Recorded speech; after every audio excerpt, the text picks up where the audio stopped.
Welcome to Basic Binges on the Nom Talk Network, folks. Today we are going to talk about The Great Gatsby. Damn it! No, that's wrong. We're going to talk about X2, X-Men United. Obviously, you guys, I'm just messing with everyone.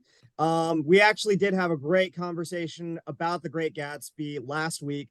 Definitely check it out if you guys haven't, because the shows that we put on the Nom Talk Network for Basic Binges, always a pleasure.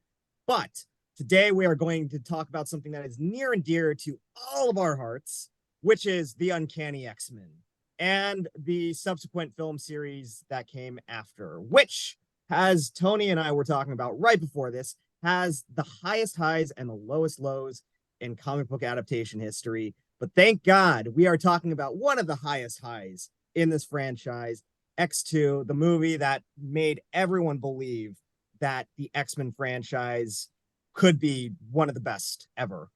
And then it got followed by The Last Stand, which made everyone believe the opposite.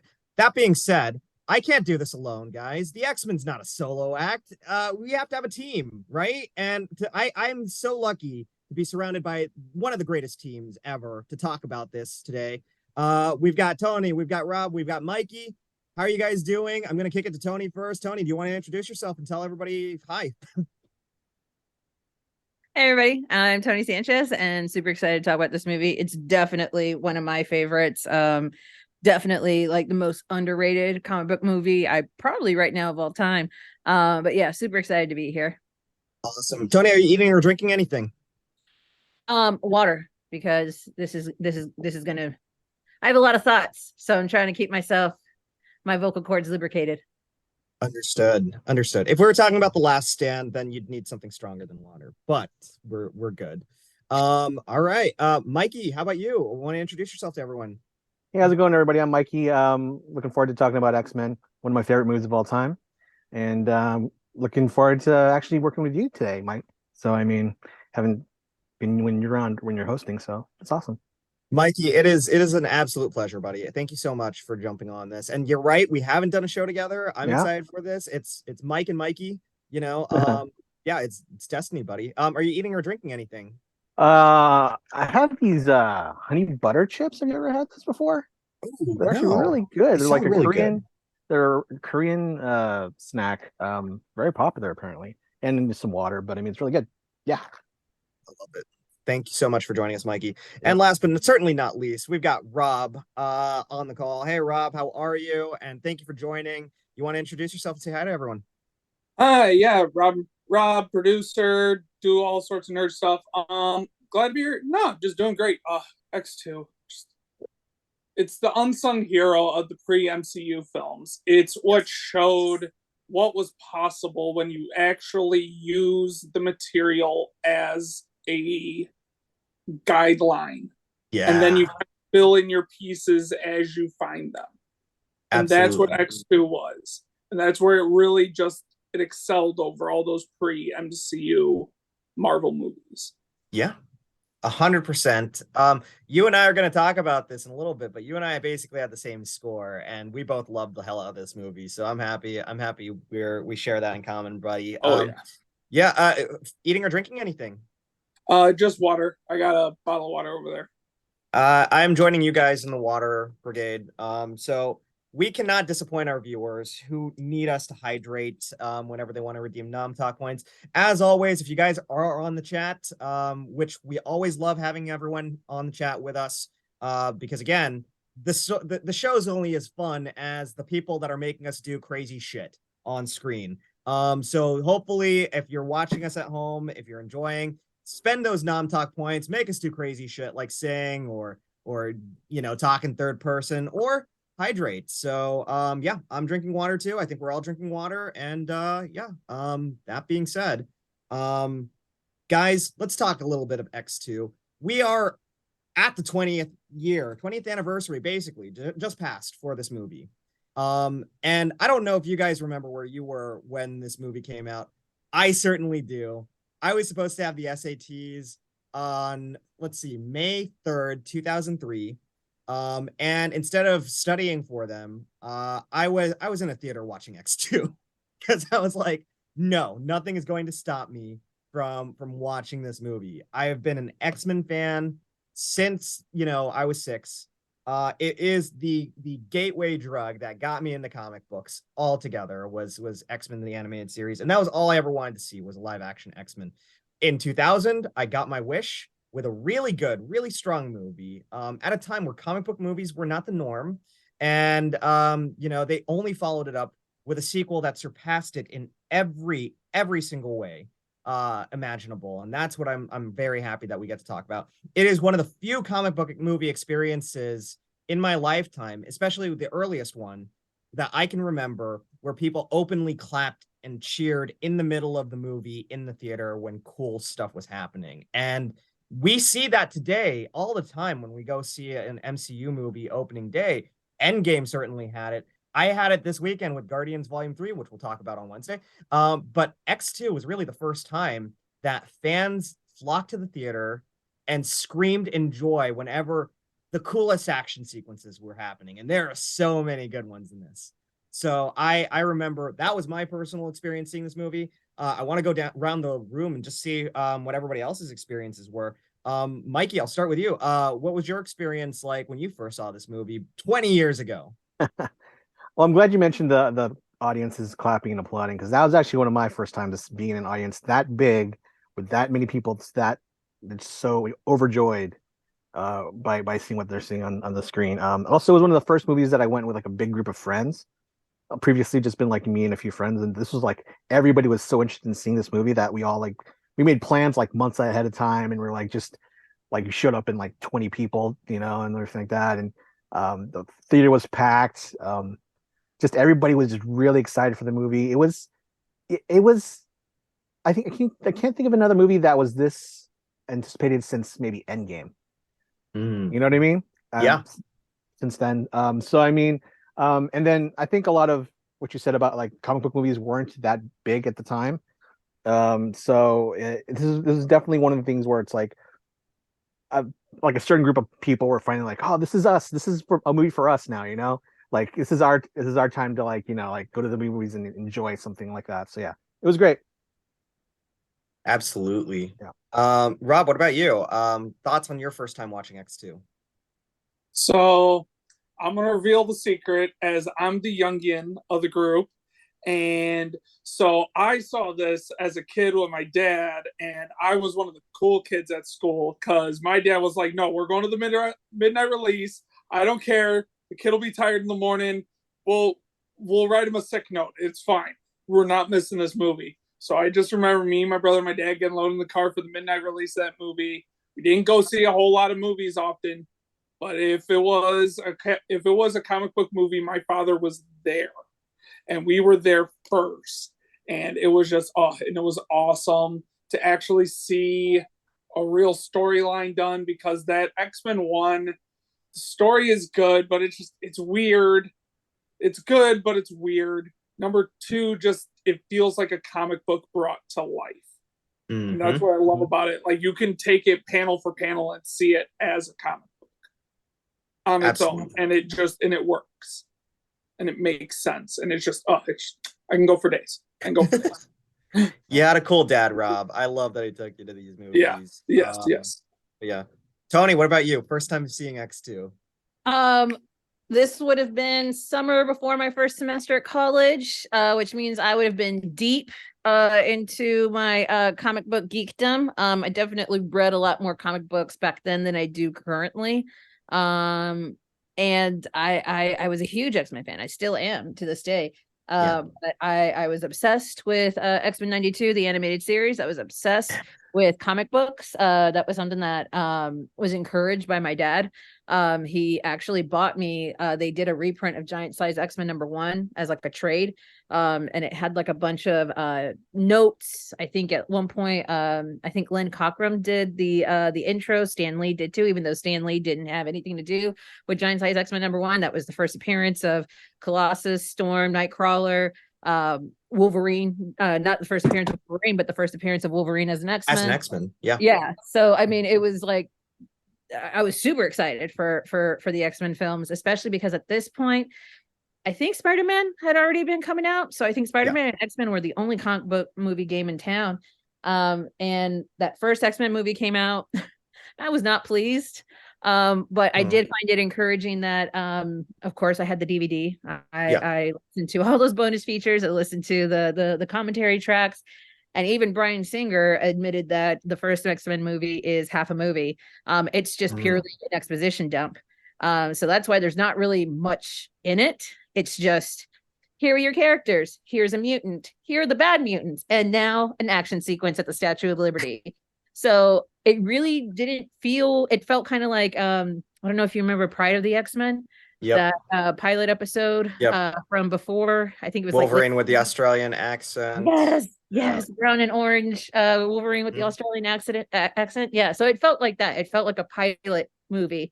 And so when this movie came out, I had very high expectations because I wanted it to do some well, but because I was so disappointed with the first X-Men movie, I had very low expectations. So went to this movie. I was dating somebody at the time, and he knew about my X-Men obsession, but he didn't really get it until he experienced me having a full-blown nerd meltdown, like a happy meltdown as I'm watching this movie. So yeah, it was a very, very good experience for me. I felt like it was indicative of all that was possible with comic book storytelling. Comic books are not a genre, they're a medium, and the same thing with their the storylines. They're exaggerated, they're heightened, and therefore I think you can do a lot more with that kind of storytelling. So yeah, I loved my first movie going experience with this one. I love that. By the way, everybody hydrate. Your Nom Talk redeemed points. So we all said a mouthful. Definitely keep your vocal cords lubricated. Thank you guys for that. Yeah, thanks. But yeah, no, everyone's first experiences with these movies, with X2 anyways, I love that. And I think it sounds like we had separate experiences, really, like with the first movie versus the second movie and everything like that. I think for me, I knew X-Men 1 came after Batman and Robin, which destroyed comic book movies altogether. So it was not the norm to have a comic book movies. And in fact, it was never a safe bet that a comic book movie would be successful. So X-Men 1 opening to $50 million and then grossing $150 million on a budget of $75 million, which at the time was not a lot and still is not a lot to this day, was a big deal. I remember seeing that first movie and loving it because it was all we had. But I was a little bit pissed off before it came out because the costumes weren't right. The relationships weren't right. There was no Gambit with Rogue. Rogue was a teenager. That made no sense. They casted an Australian guy as Wolverine, who was 6 feet tall, probably because the Pride of the X-Men Wolverine was Australian. And then they were like, oh shit, he's doing an American accent or something like that. Or Canadian accent, I should say. But yeah, no, it ended up becoming something that I ended up liking a lot, because even though, the details were not accurate at all, the core and the spirit of what they were trying to do was X-Men, right? I mean, they were a team of people founded by Charles Xavier who trained these teens into adulthood to try and protect humanity, the people that hate them, Homo sapiens, from other dangerous mutants like Magneto and a really terrible Sabretooth, Mystique, who everybody liked, and Ray Park, kind of a wasted role as Toad.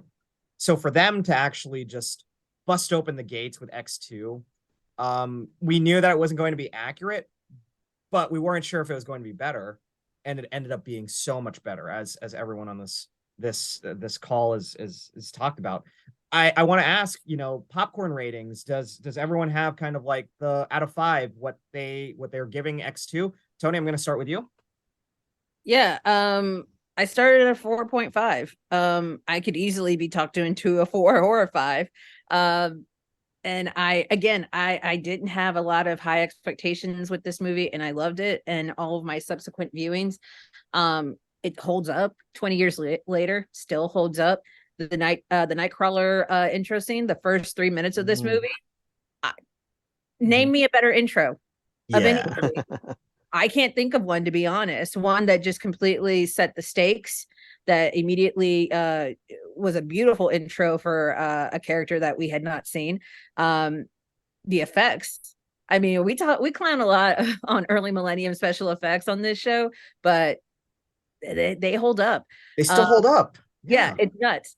And the plot is amazing. You've got a lot of balls in the air because there's a ton of characters. It's an ensemble film, as it's rightly supposed to be. X-Men comics are always at their best whenever it's an ensemble, and therefore X-Men stories are always at their best when it's an ensemble.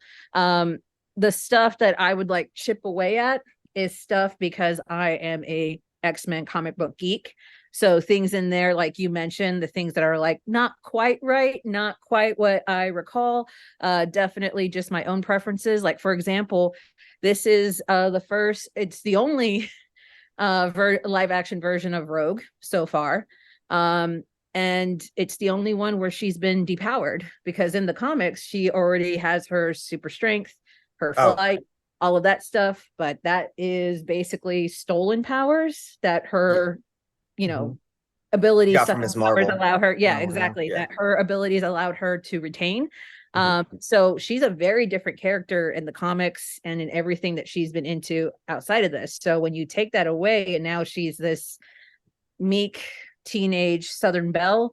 And frankly, I think X-Men Evolution, the animated show, did that sort of teenage version of Rogue even better. So it's things like that. Just like I start chipping away at things. So I have enough of them that they chip away a whole half a point. So yeah, 4.5. But again, there's still a whole lot to love about here. There's some God level casting in this, some amazing performances, the set pieces. I mean, like, we're properly blowing things up, which I always appreciate.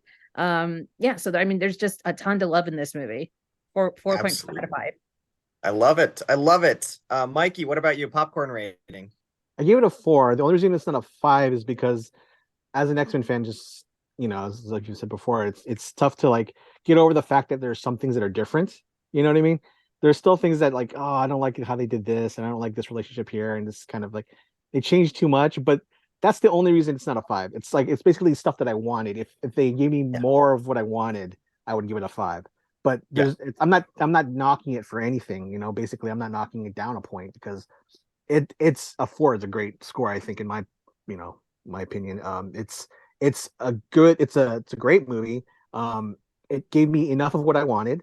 And it was an improvement over the first one. So there's really nothing I can complain about as far as the movie goes itself. It's still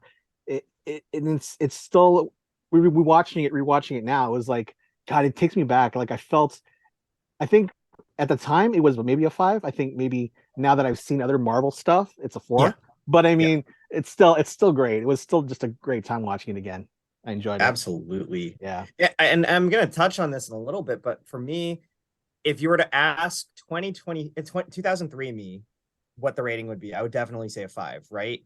But you're right. I mean, like, because the MCU was created and delivered everything that we were looking for in a comic book movie, we kind of wish that we got what we got from X2, but comic accurate, like a little more comic accurate. And if we got that, then that would be a 5, but it dings it a little bit since then. So I get the 4.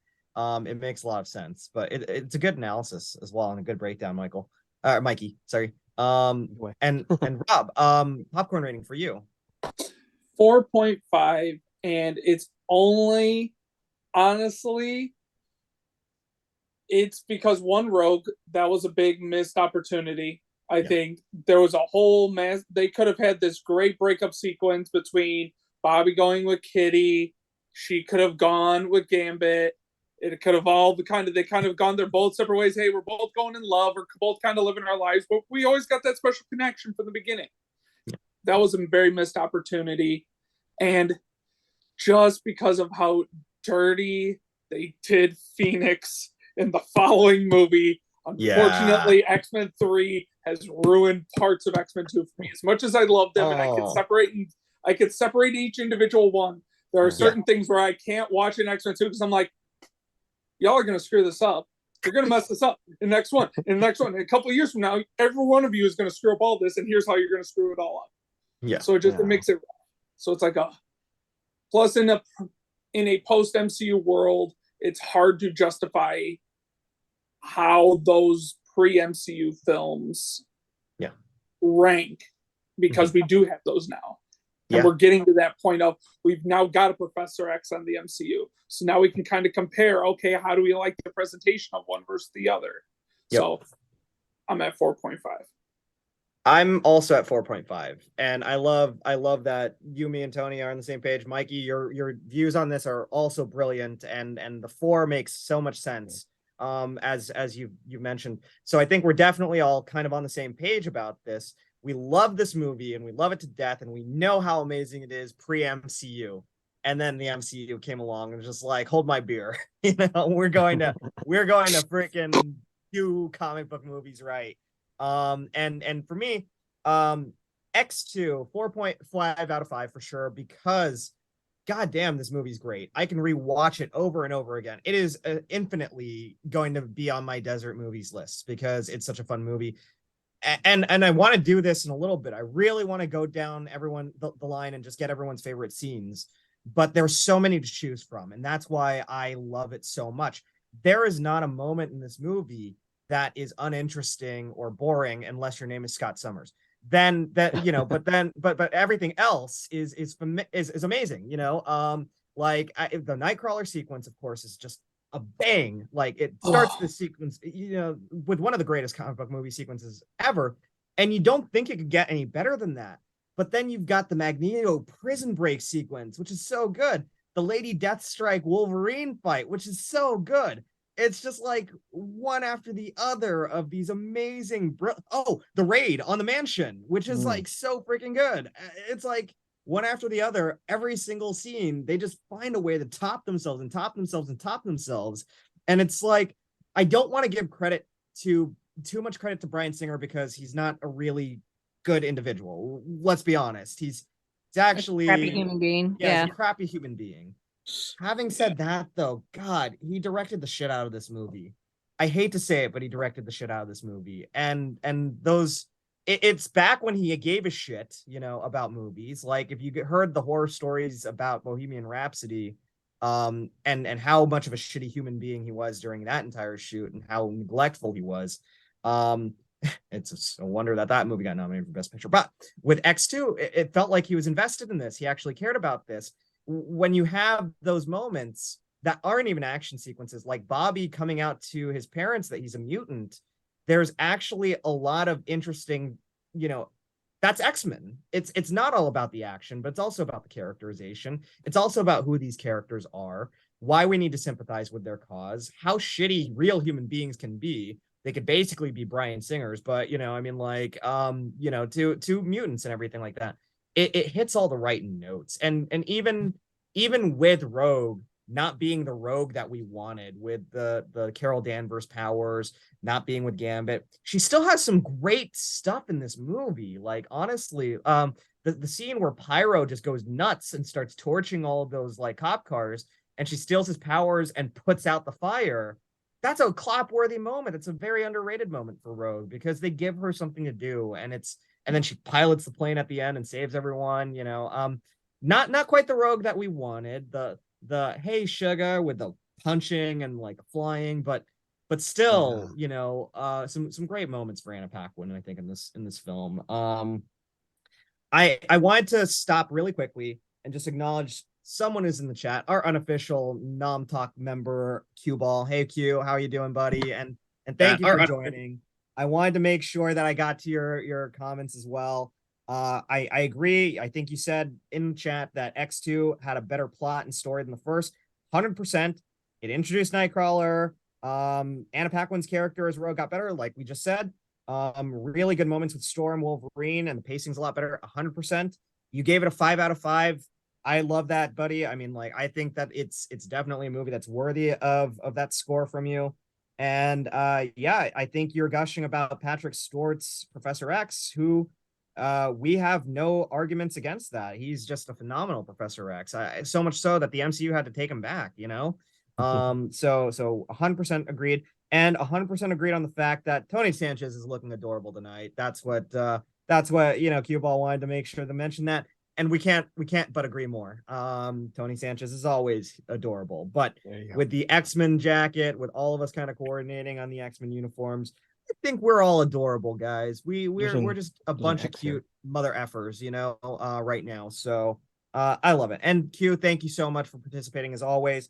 Don't forget to make us do crazy shit if you want, just by redeeming Nom Talk points. But that being said, yeah, let's get down to it. My personal favorite action sequence is the Magneto prison break scene. I'd love to dive into that a little bit further, but I want to go around the table and see what everybody else's action sequences are, and then we'll just deconstruct the hell out of this as we continue. Rob, favorite action sequence or favorite scene in this movie? It doesn't even have to be an action sequence. It's just a scene, It is funny enough. It's the lead up into the pyro scene. I love Yeah. everything about that lead in. You've got the tension there of Wolverine. Everyone knows, okay, the bullet's not going to really kill Wolverine. It'll probably stun him, but sure. But it's just the fact of it's just the scene and everything in the music is second the bullet hits, boom, and all the music just drops and it just hits dead silent. And I love how that silence just hangs there. It hangs there for such a long moment that everyone's like, oh, this is, I don't like this. And then that moment of just that look in the eye where you just see Pyro just snap. And he's like, you know what? I'm done. I'm done. I don't care anymore. I'm not playing a game anymore. And he just unleashes, and it's just awesome because it reminds me of Evolution and seeing him in that style where we actually got to see more of that cockiness. And it was just, it was a dream because I always loved him and Bobby. Always loved them together. Yeah. It's fire and ice, baby. I mean, exactly. Honestly, you're 100% right. And here's the funny thing. You cannot blame Pyro for his actions either. Exactly. You sympathize with them. And that's one of the greatest things about X-Men and these villains. I gotta ask Rob, I mean, if we're talking about real life for you, and I want everyone to answer this after their favorite scene, but for you, are you team Eric or are you team Charles? I'm team Eric. I'm team Eric. It's always because, at a certain point, it gets to a point where you're like, you know what? Humanity doesn't like us. At a certain point, we need to define our own space and we need to separate off. And we need to, if we're not going to protect ourselves, no one else is. So I understand Eric in his need. That's why I love the new X-Men comics. I'll leave it at that because I really love what they do, where it's kind of down the middle. Just for the record, I'm team Eric as well. I will get into that and pull out a soapbox so that you guys can kind of, tune out during those 5 minutes that I'm going to get very upset and heated as to why I'm team Eric, but I'll do that at a later time. But yes, I'm team Eric as well, Rob. I totally get it. Mikey, what about you? Favorite scene and Eric or Charles? So I think it's so tough to pick one favorite, but I'm gonna go with the raid on the mansion, just because I vividly remember people going losing their shit as soon as Wolverine popped his claws and at that one guy, and then every time they would show a new mutant, it was there's Kitty Pryde, there's Colossus, that's Siren because she's screaming, that's Siren, and you would pick out all these different mutants that are being attacked and stuff like that, and everybody in the theaters were just cheering and clapping just because of the reaction of the audience. I think that's why I still remember that entire scene because everybody just going crazy. It was probably one of the best moments I've ever had in the movie theater, just experiencing all that energy and all that and everybody was oh yeah, you get it, we're all here and we get this, we understand. We've always wanted to see something like this on screen, and so when we finally got to see it, it was just amazing.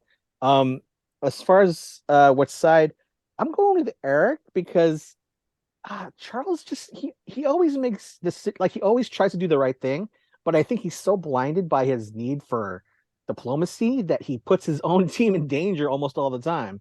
And then I mean if you read the comics too, the whole thing about how he eventually becomes Onslaught and stuff like that, and all the things that I don't know. It's Professor Xavier he's done some things that are I don't think I would follow him into if I was in real life. There's some things about him I'm all right. Kitty Pryde has said it enough. Professor Xavier is a jerk. Yeah. Definitely. I'm yeah. sorry, Mike. I cut you off. Go ahead. No, Sorry. you're right. You're right. It's definitely. I mean, he's made so many bad choices. It's just like and he does. I mean, he's come off as a real jerk sometimes. So I mean, yeah, agreed. I think so far it's Eric, but yeah. Eric. Tony, what about you? Favorite scene and Team Eric or Charles? I mean, I already talked a little bit about that intro scene. That's true. I think one of the things that is always lacking, and even in the MCU, is a complete lack of creativity and or budget in order to really experiment with how a character's superpowers or abilities can actually manifest in a number of ways. And I mean, they basically blew their load with Nightcrawler just in 2.5 minutes. I mean, it was amazing. It was beautiful. He essentially becomes a one-man army, able to defeat, I think he goes through like at least 15, 20 different people in the most fortified, place in the country. And all of it is plausible because of his abilities. And they don't have to explain what his abilities are. They nailed it with the sound effect, because that bamf is always like something that Yes. we all know it. We all We hear got it. And Yeah. we don't have any complaints about it because they nailed it. And his ability to go from room to room without ever, losing sight of his opponents is something that's incredible. The slow-mo is usually a moment where things really start to look dodgy, and they carried it off beautifully. Getting the physics of his tail just right. Yeah. Gorgeous, beautiful. The detail on his face makeup. Alan Cumming is a hero. I think he spent upwards of 8 to 10 hours in a chair to get that done. Yeah, so I mean, it's a beautiful, beautiful sequence. There's a lot of other different moments throughout this movie though that I just kind of feel really nail it, and it does feel like a cell from a comic book movie. Like I'm thinking of before the Magneto prison escape scene is when the guard who's been injected with the additional iron into his system, there's just a slight little smile that Magneto does as he's laying down. It's because he can actually feel the iron enter the room. And I'm just like, oh, that's so amazing. The special effects of Colossus, Daniel Cudmore. Yeah. Yes. They have never been able to do Colossus as good since. It looked ugly. Every movie after, it looked ugly. Every other movie looks hideous no one can get afterwards. the sound Deadpool, he either. doesn't look right. He doesn't look right. And then the Deadpool, sound too, because I mean, everyone forgets that that's not something that covers his skin. His skin becomes Yeah. and he actually feels like he does get a little bit bigger, even though I'm like, that's Daniel Cudmore. Daniel Cudmore is something like 6'3", 6'4". So he doesn't need to be any bigger, but just through practical effects, they nail it. They nail the sound too. I don't love the fact that he's American and not at all Russian. Or he could be Russian American, never know. Yeah, no, everyone's American Canadian in this movie, apparently. So there's just a lot of things like that where I'm just like, they nailed it. It's beautiful. It's wonderful. Even when I love when Magneto and Mystique are literally laughing at Rogue because they're like, remember when we tortured you? And It's something they do. Yeah. What a dick move. And I just loved it because I'm just like, oh, that's so catty. It's so amazing. If you're gonna be a villain, be a villain. But no, there's just a lot in this movie that I just really, really love. And I'm just immediately picking out moments, or even when at the end of the Wolverine Deathstrike fight, that expression that Kelly Hugh has on her face as she's dying, you can interpret that just as oh, this is her death scene, her death moment. But the change in her eyes, she's under mind control the entire time, so it's just kind of almost, it's also this really great moment of being liberated from this horrible mind control, but also immediately slipping into death. So I mean, it just was there's a lot of moments like that I just feel are just perfect awesome movie moments where it's there's so much done. But yeah, I could go on and on. There's so many moments for me that I just absolutely love in this movie. 100%. Eric or Charles? Neither. Third party. Third party. Listen, I admit that Charles can be a bit too naive. I don't understand how that mansion consistently ends up getting raided, infiltrated, destroyed, blown up. Worst security in the world. Worst security. But apparently Eric is such a, evil genius that all it takes is a few teenagers to foil his plans. Like, if you're going to be a villain, do it properly. Hey, there's some right? Like, teachers in actually there. make it happen. Grow up, I mean, right? They grow up. They're not teenagers by and the if you Jim have a run. vision for peace and prosperity, like, I don't know, do more than just leave your student. Like, it is crazy to me that there's only a handful of those students that were taught how to actually use their abilities in a tactical self-defense fashion. Colossus being apparently the only one. Everybody else just kind of like, and I get it, like they're kids. There is that implication that there is a divide between the X Mansion as a base of headquarters for a tactical team versus the actual school. But I just was like, really? Y'all didn't learn how to do nothing? We couldn't have taken down, at least one or two of these guys? Like, that's just, I don't know. It was a shame. Well, I mean, what's the kid that could change the TV channel is gonna do? I mean, like, is he just gonna blink at them and like, I mean, isn't his powers like something super crazy? I can't remember what character he is. I don't think he was like, anything he's from the actually comics, like to be honest. I mean, he's clearly a technomancer, but I don't know. I don't think there's a basis for him in the comics. I know that they had Shadowcat because she was running through the walls. They had Siren. They had Colossus. Right. They had Jubilee, but she didn't do anything, which kind of annoyed me. They had Artie, which he didn't do anything either, of course, except stick his tongue out at people. But he's like a really young kid. And that's the extent of it, I think. I don't know who. So I go third party. I want my leaders to be practical, but also visionary. And I don't feel like either one of these dudes are really nailing it. So I'll wait for that person to come up. Yeah. That's fair. And I honestly love the answer. It comes out left field, but it's actually very true because I mean, for me, I admire Charles's intent, and it's almost like saying, if we say we don't agree with Charles, it's almost like saying you don't agree with Martin Luther King, right? Because peace and nonviolence, it's the right, it should be the right thing to do. Yeah. And Charles, I think, was meant to be an allegory for Martin Luther King, right? Like at the time, he had a more peaceful thing, whereas Magneto was meant to be an allegory for Malcolm X, like the more militant type of way to stand up for yourself.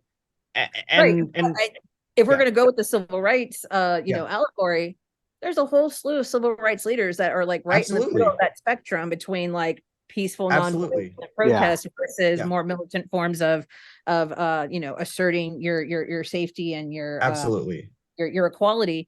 And I think I'm waiting for who that leader is, just right in the middle, that can actually say like, absolutely, don't go out, don't start none, won't be none, but at the same time, let's make sure we know how to handle ourselves if someone should in fact start some.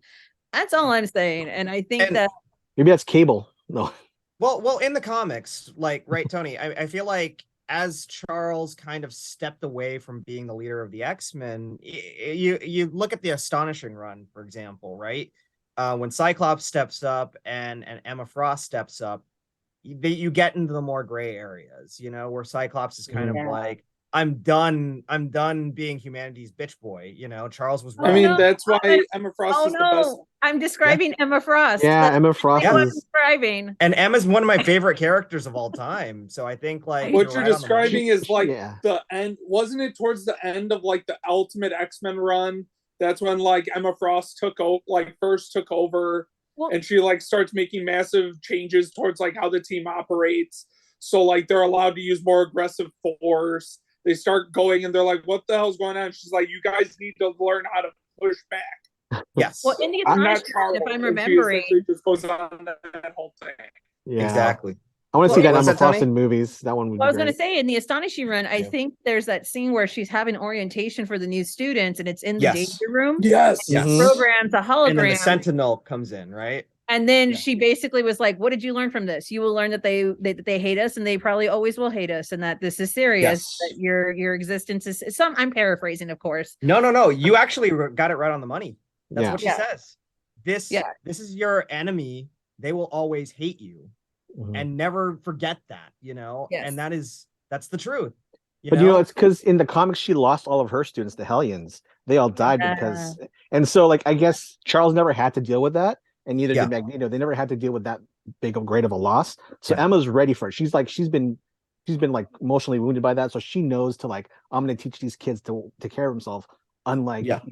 Team Emma Charles. called it right now. Team Emma. Exactly. I'm Team Emma as well, if I had to choose. But I mean, if it comes down to I mean, Charles, like, is that on the Yeah. table? Can we switch teams? Because yeah, I'll switch teams. but That version needs to be in the movies. They should do a it movie should version be in of the that. movies. Yeah. Yeah, because they never I even know. got to They Generation did X. do in the her. movie. Yeah. They did do her. They just dwarfed her, made her Yeah. just like a shell of the character. And I hate to say They've it, never done a proper version. Yeah. and I hate to say Never. it, but January Jones was awful as Emma Frost. She Awful. was awful as Emma Frost. God Emma. awful. That's not Emma. I'm sorry, January Jones. I know that you've got some talent. She looked great, somewhere. but I'm also Yeah. like, Yeah. She that's looked not- like the character. Yeah, they just went for the They did physical not look. write that character. But Yeah. The way that they didn't write her character- well. well, they didn't No, give her they a need debut. Yeah. It was But Exactly. I will say, if it comes down to Charles versus Eric and Emma's not on the table, I do have to go Eric for the reasons that Emma kind of cited. Humanity is never going to change. And sorry, guys, this is soapbox time. So if you're watching right now, feel free to tune off for the next 5 minutes because I'm sorry about this in advance. But we've proven in recent years even that humanity is never going to change. I mean, prejudice, racism, it's just permanent. Unfortunately, it's a condition. It's the unfortunate condition that exists today. If we can't even get it right in real life, I mean, what would have happened if there really was mutant people? I mean, like we've basically survived segregation. We've gone past slavery eras. We try and acknowledge that all of that's wrong, and yet we've got sectors of the country that are still, siding with leaders like Hitler or the KKK. So it's almost kind of like, yeah, I mean, like if that's how humanity's going to be, honestly, like Team Eric. Sorry, guys, like. I mean, if I have to pick Yeah. someone and gun to my head, then yeah, Charles. Because I mean, while I do think he's a little too naive, I do like the fact that functionally, and I mean, we can talk about the difference between the privilege of money, the privilege of background, Charles, of course, being like, coming from like this old money, wealthy background, and Eric, not, but Eric doesn't have the means to actually provide even a peek into what a better world might feel like or look like. His team does not, they're not living in like a secure lifestyle, right? Like all we ever see are these like weird, like utilitarian, like caves and semi-castle like structures. Meanwhile, the X kids are all living in like this beautiful Nice castle, mansion. this Yeah. estate, But- they're cared for, they're taken, so I feel like Mhm. I understand how like I would be so frustrated with Charles on the daily, but it's also like, but at least you're trying to like provide them with something like functionally here and now and a peek into like an optimistic future. So I will always like err on the side of optimism as opposed to domestic terrorism. Sure. But yeah, definitely absolutely. Team Charles. But what if it's warranted domestic terrorism? I mean, if they that is Nom Talk after hours, and I don't think well, yes That's and fair. no. Yes and no. And here's why it's not. Because we see that here in X2. We see it in X2. Do we not? I think that When domestic Magneto- terrorism is not warranted in general, but if they attack you, you have no choice but to fight back. And that's what we see Sure. with Stryker, right? Stryker's whole plan is to kill all of the freaking mutants. Yeah. How is that? How do you not fight back there, Well, I mean, then the solution is to destroy the, Bizarro Cerebro. It's Yeah. not to murder all the other existing humans. True. Yeah. True. But at the same time, can we blame Magneto for that? I mean, I think I'm going to be bold and say genocide is always bad. Yeah, of course. But at the same time, I mean, like, Magneto has a couple of, I'm not justifying genocide, just for the record. Yeah. I'm not justifying genocide. I almost got What? Mike canceled. That- Ah! Almost. Not. Go ahead, but- say it, I'm Mike. awake now. Genocide, good. This has escalated quickly. Yeah, when Magneto tells Charles, what does it look like from where you're sitting? Because it doesn't look like they're playing fair. Like, at that point, I'm kind of like, he's absolutely effing right, I mean, like, it's bullshit that you have people like Stryker out there, and that end up kind of being the majority of it. Yeah, the X-Men, to go back to your point, the X-Men are living in luxury because of Charles's old money.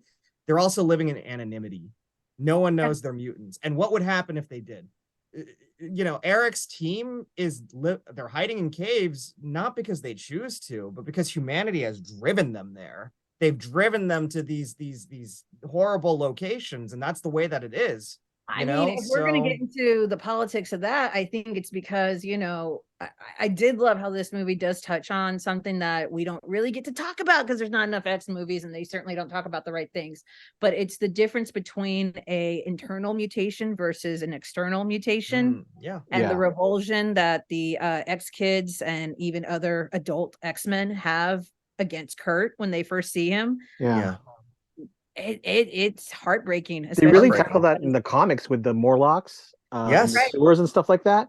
So I mean, they've never really brought that up here. I mean, I think they had Morlocks in one of the third one maybe, but they never really touched on it. They never really talk about it. We don't talk, just like Godfather. We don't talk about the third one. Yeah, exactly. Well, there's definitely reasons why. Yeah, for sure. Yeah, but you're right. I mean, it's the external. Unless they have image enhancer watches like an X-Men Evolution. But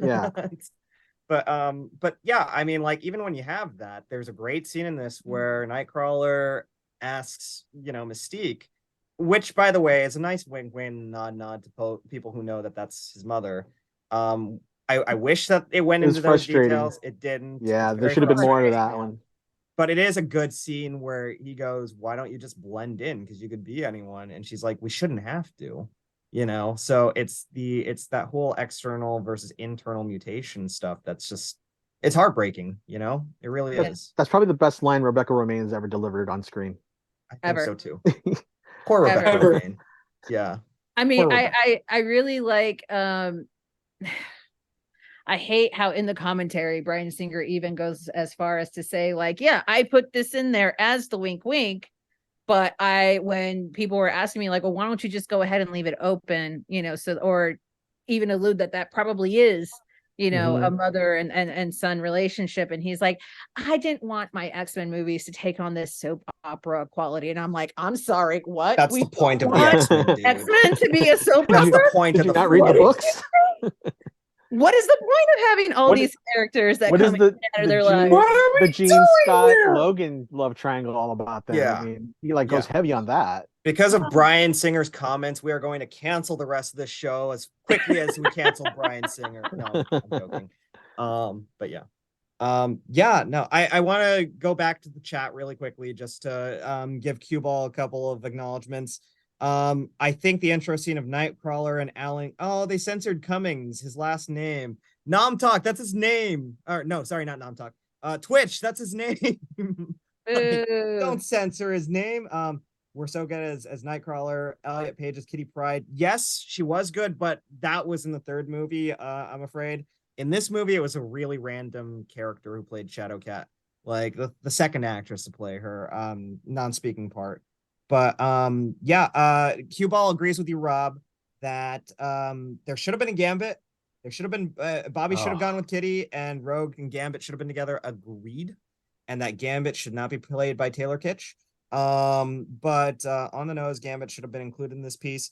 You suggested a poll, by the way, Cue Ball, about which X-Men character other than Wolverine should have had a standalone movie: Rogue, Gambit, Storm, or Iceman. I voted for Storm because I love Storm, and the answer is Storm. The answer is always Storm. Yeah, the answer is always Storm. I think I would argue Iceman. And I'm on the Iceman camp too. Hold on. Yeah, I agree with you. Right, I want to hear it. I agree. Okay, here's my pitch on this. We write it as the story of a gay man. We write it as the son who is the outcast of the family that could never accept him. He has to live in the shadows the entire time. And you end the movie with him fighting off somebody, and then all of a sudden, hi, my name is Charles Xavier. I'd like to talk to you about your son. I heard some interesting things about him. And then, Iceman. Done. You make it a short little Marvel. You make it a quick little, like a Marvel shorts, like how they did Wolf by the werewolf movie. Yeah, Werewolf by Night. You do it just quick little 90-minute, you're in, you're out, get a little introduction to the character. But it makes Bobby more interesting. He's no longer now just the plain white mayonnaise guy who makes stuff cold. He wasn't mayonnaise until this series. But also, wasn't he not gay in the movies? He had a He's thing not with gay. Kitty not, Pryde yeah. and with Not Rose. gay. No. He's not even the mayonnaise guy. Again, I've always He's argued the he could comic be, though. relief. Maybe Plain bi. white I is mean, Scott. he Scott wanted needs to to be get. fixed. He Oh, really yeah. wanted Rogue. He really wanted to get in bed with Rogue. I mean, he didn't like Yeah. pressure her, but he really was like hoping for that one day, right? So I'm kind of like, you could do the spin that he's bi. Yeah. And honestly, after Days of Future Past, anything could be different, right? Because they reset everything, so. Or I would argue that you make him Peter's roommate. You go super friends, and we go to the new Spider-Man movie, and all of a sudden Peter's got this new roommate. Spider-Man and his amazing friends. Oh yeah, that'd be awesome. That'd be cool. Or Firestorm, like, subtle nod, Iceman. like, where you been, man? Oh yeah, I went to this fancy private school out in the boonies. Yeah, you wouldn't have ever heard of it, but I'm trying to get myself out there, trying to see the world. Or Rob, we do the thing where we do make him gay, and we have him join a naval academy, an Air Force academy, and he meets his roommate Maverick, and then they end up becoming gay and playing gay volleyball. And then at the end of it, Maverick goes, "Who are you?" And he's like, "Call me Iceman," And then boom, there's X-Men Maverick. I'm done. Oh boy. But yeah. No, Or or he doesn't have to be a tasty white man. the multitude of stories and sagas, sagas that involve and center on Storm. Yes. Yeah. T'Challa. T'Challa. I also think that Storm it's already has there not in the source material. Storm hasn't been done right in movies either. I mean, they've had her basically every X-Men movie, but she still hasn't been done right. She needs to actually have the correct version of Storm, and I think hopefully that they'll fix it in the MCU. But I mean, I don't know. I've been hoping for a really good Storm story, but they just keep dropping the ball. They keep dropping the ball. I want either Storm or a Magneto movie. Movie. I feel like the First Class saga was all Magneto. Yeah, that was. Yeah, the First Class was all Magneto. Apparently, what I would love to see is what was Eric like during those Argentina days. What was he like just running, murdering Nazis? He saw it. We saw that. It was called Inglourious Bastards, and it was amazing. Yeah. No, I think there's a way you can do it where it incorporates with Marvel. Finally bringing them in, they're going to have to figure out a way to bring them into the MCU. I think it'd be an interesting way to just do individual movies. You do a couple individual movies, you do Storm, you do Magneto, you do a couple other people. I mean, unless you're doing time travel, I don't think we can really do a straight Magneto adaptation. But is it time for us to rant about some things we didn't like? Because I know we might be running out of time here. We should. Yeah, you're right, Tony. Let's do it. Do you want to kick us off? Let's pick something that you didn't like. And yeah, go from there. I mean, I could go all day about the casting. The casting is so all over the place around this movie. I mean, because literally Patrick Stewart, Hugh Jackman, no notes. Beautiful, gorgeous. Let's never, Ian McKellen as well, by the way. Yeah. Ian McKellen, gorgeous, amazing, loved Very it. Good. Halle Berry. Yep. Which you know what? No disrespect to Halle Berry. I understand why it is that you book Halle Berry, especially after her Oscar win. And I think you book her because of Catwoman. Sorry, I'm interrupting. However, though, she's not the only Black woman working in Hollywood. She's certainly not the only Black actress. Certainly not why you don't go ahead and get an African actress to play an African character. True. The fact that she was true. So ill-equipped, the fact that she had an accent all of her like the 12 minutes that she's actually in the first movie, and then has to abandon it. And it's a shame because Halle Berry is a legitimately talented actress. She has charisma. She's got, she has it, but This is not the character you give her. I talked a little bit about that giant size X-Men reprint, and in the back there were like these character sheets that that artists will use to kind of make notes about the design of a character and things to kind of keep in mind.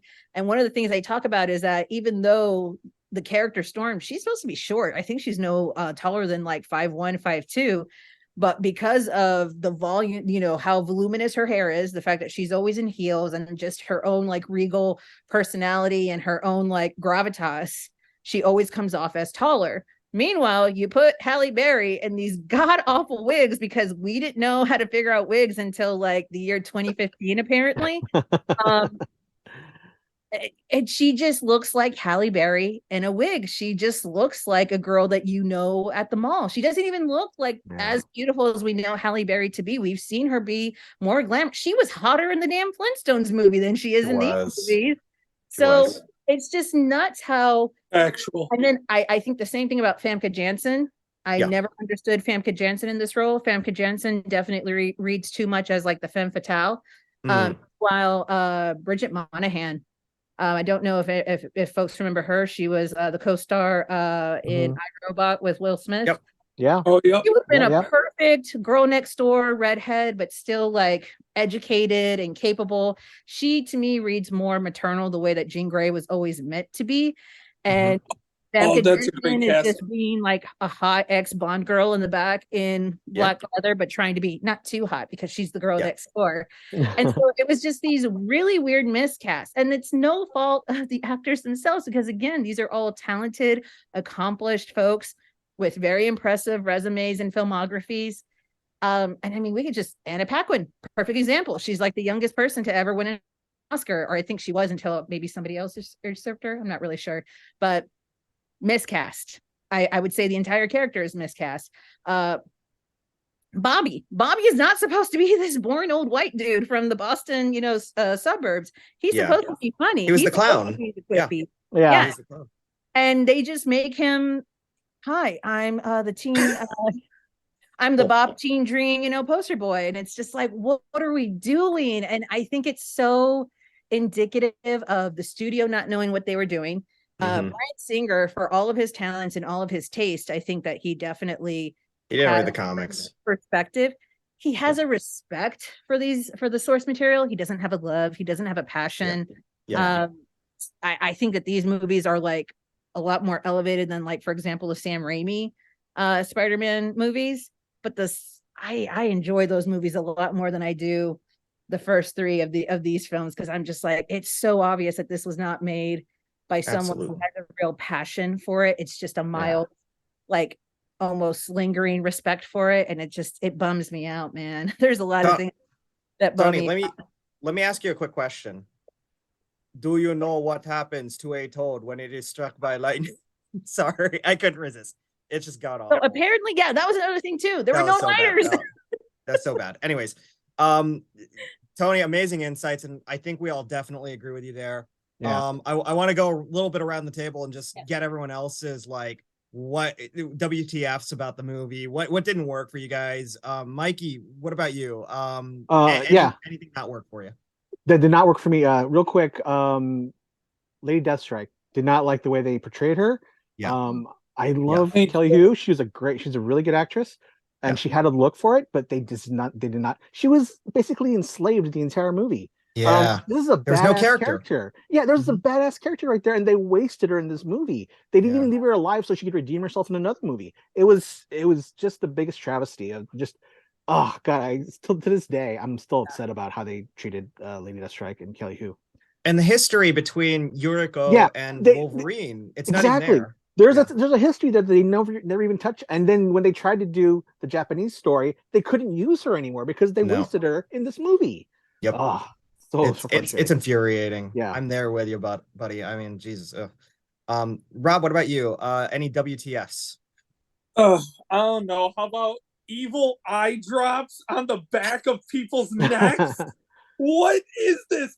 Ooh, hold on 1 second. Let me make sure you have your evil serum. Hold on. Boop. Hold on. It can't be 4 drops. It must be 3. 1, 2, wait. Hold on. Was that a full 3rd drop, or is that only half drop? I can't tell. What is this? Okay, What you is? can't give us some Yeah. kind of okay. Hey, she's brainwashed. We put her Yeah. through. I worked with the CIA. We brainwashed her. Yeah. 2 weeks later, she's under my control now. Okay, that's fine. Don't give me. Hold on 1 second. Let me make sure the eyedropper is working. I gotta make sure the solution is right. It's that part always annoyed me to this day. And Jason did not need to look as weird as he did. I get what they were going for. It's just very jarring against the backdrop of everything else. You get, oh, brightly this, brightly that. Freaking Jason over here, New Age Nosferatu down the corner. Just waiting. Yes, Dad, I'm waiting for the Cerebro, Dad. I'll say this much, though. It is the most believable thing in the world that Logan Roy would do that to his kids, right? I mean, 100%. Yeah. Yeah. I guarantee you that It's a man precursor right to now probably has a Succession. child like Yeah. that in his basement. Yeah. I guarantee you right now, I would not surprise me. For me, Tony, going back to your idea of casting and just underutilized characters, and Mikey too. I mean, like, kind of on the same tradition as that. The biggest thing for me, there's a reason I dressed up as Cyclops today, in addition to him being my favorite character. It's because if we're going to talk about X2, I wanted to put more of Cyclops in this video than they ever did in any goddamn X2 movie, because he's not in the friggin' movies. Poor James Marsden, who we know is a great actor and a funny guy and a really talented individual, like, gets nothing in this movie. You know, and it's like bullshit. But Tony, what's up? Have you seen that interview? I can't remember what late night show it is. It's like Fallon or Colbert. Oh my God! Yes. Or it may have even been before they took over. But he's talking about how like people would go up to him and ask him like in these junkets, be like, "Oh, so what was the stunt training like?" And he's like, "It was this." Wait, am I doing it right? They're doing it great. But no, but then he was like, and that's why in the second movie, like, if you notice, they actually take great pains to show you the reason why he's just not taking out people during that Magneto escape. Yeah. Or at least the Xavier kidnapping, not the Magneto escape, but the Xavier kidnapping, is that somebody stops him from doing this, and that actually allows him to throw a couple of punches.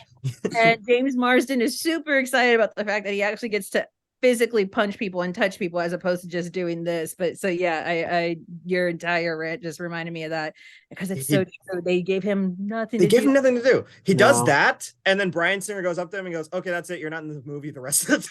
Like, so what's funny is that at least they improved on his visor. They did. What was funny is I never watched a lot of James Marsden's movies until Tony showed me that remake of Hairspray. And then I looked at her and I'm like, he's hilarious. This man's fantastic. Great. What the hell did Bryan Singer do to this man? I mean, come on, guys. Enchanted. He's so goddamn good. He's the reason Enchanted is so good is because his prince is brilliant. But it was watching him in Hairspray. I'm like, oh my God, this so really sunk it in. I'm like, they really just. He's even good in Sonic. Flushed it down. Great in Sonic, yeah. Yeah. Guys, I know we could talk about this forever. I know that we're leaving on kind of the sour taste of the WTFs of this movie, but overall, there's reasons that we gave it 4.5, 4.5, 4.5, and 4. You know, we love this movie to death, even with, shortcomings and all. It is short Alan Cummings and all. It's such a good movie. I think it was, the gateway into the potential that we could see in a superhero team up movie. Our only complaints seem to be identical, and it's something that we hope Marvel Studios ends up rectifying. Something a little closer to the comics with the history and the context and these characters would go a long way. We would love to see that. And for Marvel out there, by the way, if you invest in X-Men now, you know what you get? You get in a sub-cinematic universe within your cinematic universe, because it opens you up to X-Factor, Generation X, X-Force, all of these really Excalibur, all of these cool X crossover titles that would make for really fun movies as well. You've got a gold mine of amazingness at your fingertips. So, do the right thing. I trust you guys completely. I think we know that you guys love these characters too. Do the right thing. and make some comic accurate X-Men movies. Until then, we'll at least have X2, right? You know, and Logan, because God damn it, Logan's an amazing freaking movie. So good. Oh God, I love that movie. That movie's so good. Guys, I definitely want to give you guys kind of your final wrap-ups. Where can everyone find you? Any final thoughts? Rob, we'll start with you. This movie's amazing. Holds up to this day. Fantastic. Cannot stress how just great this movie is. Without this movie, we don't get an MCU. Without these early Marvel movies that are just this good to show that it's possible for something like this to pan out. Yep. Where can everyone find you, sir? Oh, you can find me on Instagram, producer_Rob. I post my musings mostly about my dog or my girlfriend or just whatever I'm eating. Love it. Love it. Awesome, sir. Thank you for everything. Mikey, what about you? Where can everyone find you? Final thoughts. You can find me at GripC47 on all the socials. Final thought is just I rewatching this movie. It made me think about what it was like 20 years ago when I first saw it in theaters, and I'd love to like maybe experience that again with another movie like this, or maybe just like an anniversary screening of this would be great. You know, just like everybody back. That'd be great. Yeah. I would love that. That would be so good. Mikey, thank you so much, buddy. This was great. And Toni, final thoughts, and where can everyone find you? Final thoughts. I will temper your faith in the MCU and their inevitable adaptation of the X universe by saying that they flubbed it with the Professor X wheelchair, because they really had Patrick Stewart looking like he was in a high chair the whole time. And that was really rough for me to ignore. But yeah, you guys can find me on all social media at the Toni Sanchez, Toni with an I, Sanchez with a Z. Awesome. Thank you so much, Toni. You are always amazing. I love every conversation that we have. Your thoughts are so brilliant. All of your guys' thoughts have been brilliant. And you can always find me, Mike Manalo, at TidyBullBoy182 on Twitter and Instagram, but most importantly on the nerdsofcolor.org, whattowatch.com, and that's at LA. Final thoughts. Does it ever wake you in the middle of the night knowing that someday they will come for you and, you know, your children? And I forgot the rest of it, guys. Anyways, just, you know, what do you do when you wake up to that? You fell with great swell, pity for the poor soul that comes out of school. And I'm not going to recite the whole thing. Thank you guys for joining us. We love you guys so much. This was amazing. Until then, X marks the spot. Bye, guys.